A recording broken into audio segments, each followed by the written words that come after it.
We all know the National Awakening was designed specifically to be a Balkan expansion predominantly.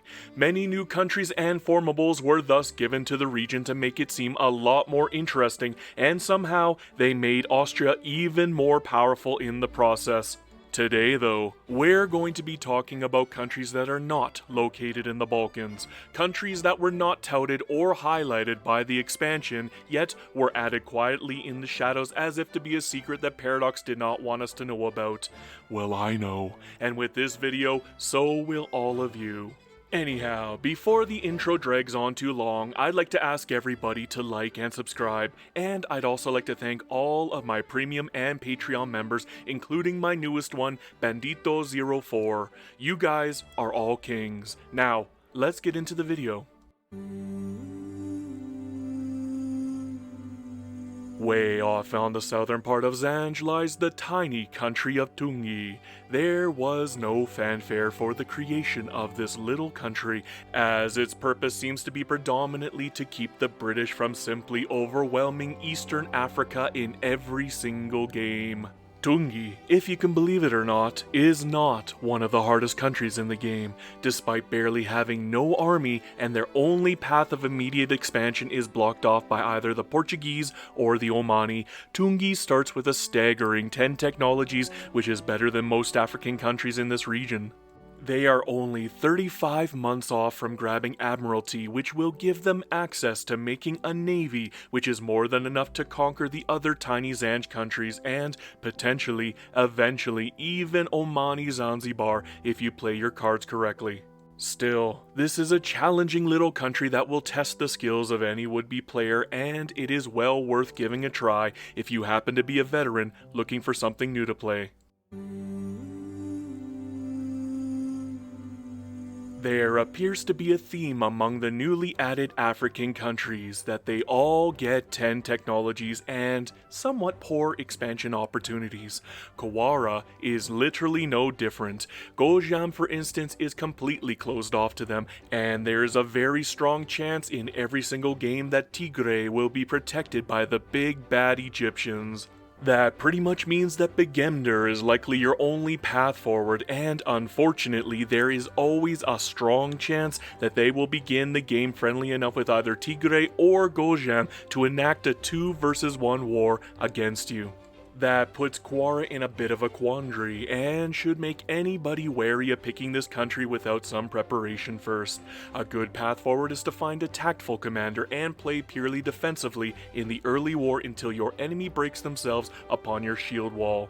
That way you can cakewalk over them when they're weak, and you'll be able to grow exponentially when they're conquered. From there, you should be able to crush Harar and Shawa too. You might need to wait until Egypt ends up busy in their own little war with the Ottomans before you can conquer the rest of Ethiopia and Somalia though, because after a few conquests they do get a little irritable.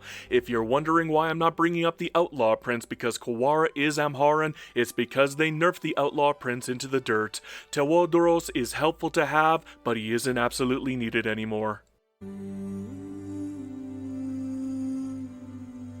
Once more we go back to the land of the Zanj, to a country that is inexplicably easier than Tungi. Again, you start with 10 technologies and unfortunately, like Tungi, you will once more have to wait 35 months to learn Admiralty to make a navy. Although through recent testing, it seems that Oman is very keen on updating your awful citizenship starting laws, so it might actually be a very good idea for you to pick an unwinnable war against them, just for them to enforce regime change on you. Of course, you should quickly mop up the other tiny Zanj countries once you have a navy built, and immediately aim for Galeti as they're a far easier mark, while Oman is still on truce with you. Then, once you're strong enough, you can swarm down Zanzibar, preferably when France isn't looking. That will result in a very easy win for Mombasa, and it makes them a contender to own all of East Africa with very little effort on the player's part. Returning back to Ethiopia, we now get to put a spotlight on a very tiny, difficult Oromo country of Hadiya.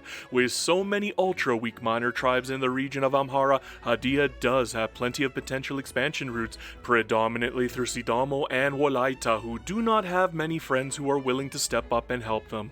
However, even with conquering the fractured states around you, you will find yourself facing off against the beefy Qwara, Kaffa, or Harar. Yeah, Kaffa and Qwara look like the easiest path forward, but Kaffa will likely be protected by Egypt at this point, and Qwara will usually have friends in Tigray or Gojam who will overwhelm you with more than double your troops. That makes Harar the perfect choice, even if they happen to have more troops overall. Once more, a simple tactful commander and defensive mode will let you whittle down their forces to nothing, allowing you to cakewalk across their lands to say, "How do you do, neighbors?" I can't help but find myself chanting like an Age of Empires 2 monk whenever I play as Woliata. It is just a shame that they are by far one of the weakest starts in Ethiopia alongside Sidamo. Were it not for their hefty 10 starting technologies and the fact that they have multiple paths of expansion, I would classify them as one of the hardest in the game. Thankfully, Sidamo is your neighbor and is never quite protected by anybody ever. Then there's Arsiland and Hadiya, who are pushovers compared to what you're probably used to dealing with in this region. Just make sure they aren't super duper close with anybody who is relatively nearby and capable of sending troops to stomp you in the dirt. That leaves you with the same problem as the other Amharan state miners. Do you go after Kaffa and Qwara and risk losing it all? Or do you go after Harar and convert them into Woliata with a Wolalo? I think the answer should be clear. I will freely admit that I have the mindset of a 6-year-old who just discovered the existence of a city named Bangkok, or that when Pikachu says "Puka Puka," he's really being a potty mouth in Portuguese. Arsiland might sound like it stinks, but it's really no different than any of the other Amharan state miners. It begins with 10 African technologies, 6 troops, and it has plenty of day 1 expansion options, particularly through Sidamo, who we've already established is rarely ever protected by anybody as they're forever alone. As such, you'll likely want to swarm down Sidamo and Woliata as quickly as possible before turning on Hadiya and Harar. Just try not to do what I did and giggle like a child while shouting, "The Ars comes for you!" before every war. That joke wears thin quickly. If you're a fan of the channel, you've probably already seen what little Witu is capable of doing. Unfortunately, like Mombasa, it is no longer capable of being able to easily take down Zanzibar just by using rapid advance like it used to be able to before. Nowadays, Oman is very willing to send their troops down to stop you.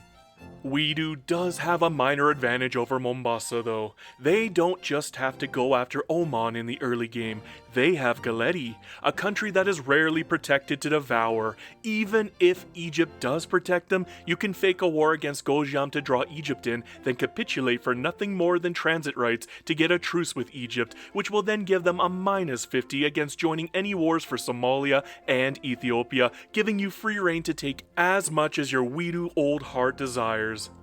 I will admit it is actually strange to say, but I would actually argue that of all the new countries added in Eastern Africa and Ethiopia, Witu is probably the strongest of the bunch. That is why I am giving it the #1 spot.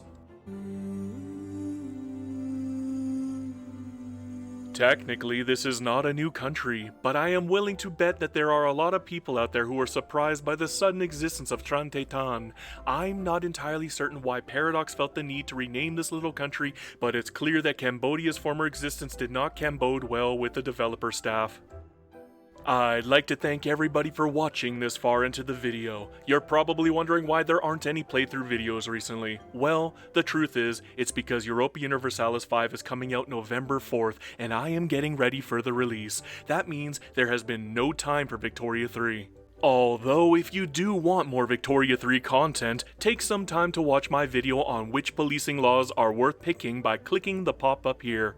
Anyhow, I hope you enjoyed playing Victoria 3, and I hope you give your loved ones an extra hug tonight because they might not be here tomorrow. Believe me, I know. Just always remember, Hail Hydra Cat.